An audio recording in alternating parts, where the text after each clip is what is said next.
Olá pessoal, eu estou aqui hoje para um complemento da aula de Geografia do 7º ano, do qual a gente estava falando sobre espaço rural brasileiro. Senti a necessidade de destacar alguns pontos que na aula passada eu não comentei. Então, voltando a falar da agricultura, eu quero destacar alguns fatores naturais que influenciam bastante para o plantio, para o cultivo, certo? Então, posso destacar aqui o solo.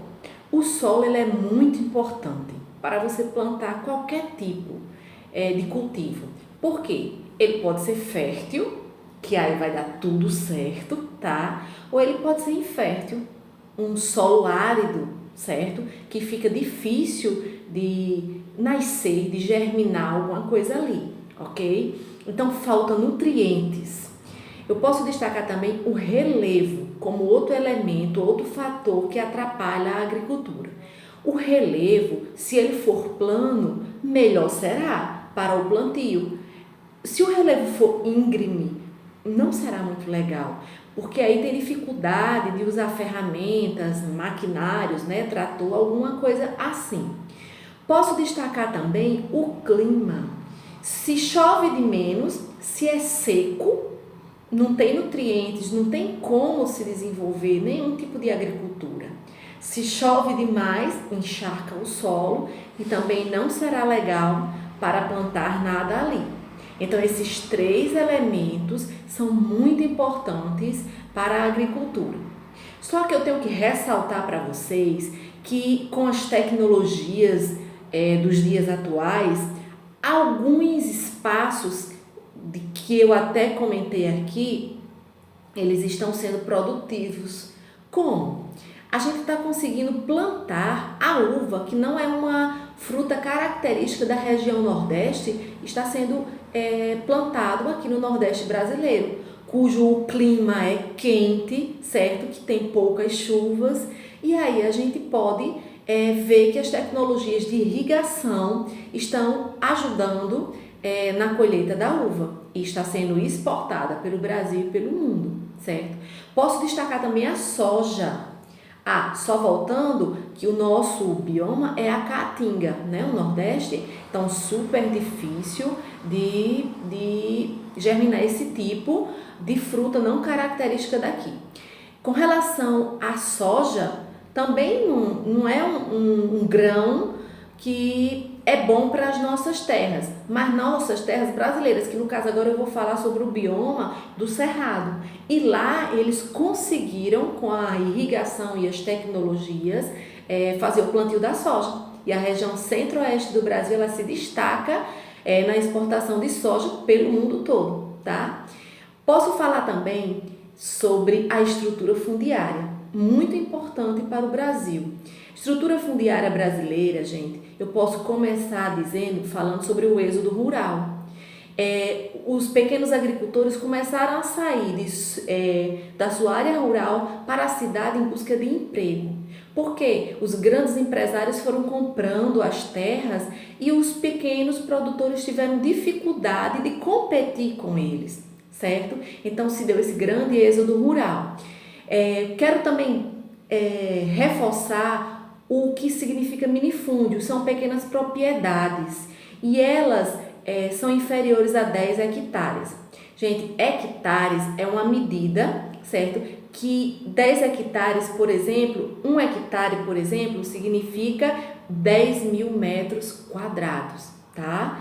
Então, os latifúndios, eles são grandes propriedades, grandes fazendas, e eles são acima de 1.000 hectares, tá? Outra coisa que eu posso destacar são os produtos orgânicos e os produtos modificados. Hoje em dia, com as tecnologias também nessa área, estão tendo avanços, mas também tem os prós, as coisas erradas. Os avanços são que eles estão manipulando animais, plantas. Por exemplo, a melancia sem semente é uma fruta modificada geneticamente, tá? A uva também, eu acho que vocês já viram ou escutaram alguém comentar, certo? E as coisas erradas que podem acontecer é prejudicar a saúde. Então tem as pessoas que concordam e as que não concordam com isso. Hoje em dia está muito em alta os produtos orgânicos. Por quê? Porque eles não usam produtos agrotóxicos, certo? Eles são plantados manualmente e colhidos, cuidados dessa forma, com inseticidas feitos de produtos naturais. Então são coisas melhores para o nosso consumo, para a nossa saúde, ok? Posso falar também da reforma agrária, muito polêmica. Reforma agrária é distribuir terras para quem não tem. Exemplo, os grandes fazendeiros que não têm a função social em suas terras. O que é isso, Angélica? Função social é quando ele tem terra demais que não está sendo produtiva, ele não está trabalhando em toda aquela terra. Então o governo pede para separar essa terra que está lá sem nada e dá para os pequenos proprietários, os pequenos agricultores, para que eles plantem, para que eles colham, tirem sua sobrevivência e ainda vendam o que sobrar e eles consigam ficar na zona rural e as cidades não fiquem tão superlotadas, sem emprego para todos, gerando muitos problemas sociais, certo? Mas aí, gente, começou a se formar, sim, as terras do governo federal também servem para isso, não só a dos grandes proprietários de terra, não. As terras do governo federal também para a reforma agrária. Mas aí começaram a se formar os grandes movimentos sociais. Exemplo, o MST, o movimento dos sem terra. Eles procuram solucionar esse problema e ter o seu pedaço de terra para viver daquilo. Só, gente, que tem algumas pessoas que se infiltram nesses movimentos e que fazem coisas erradas e causam muitos problemas.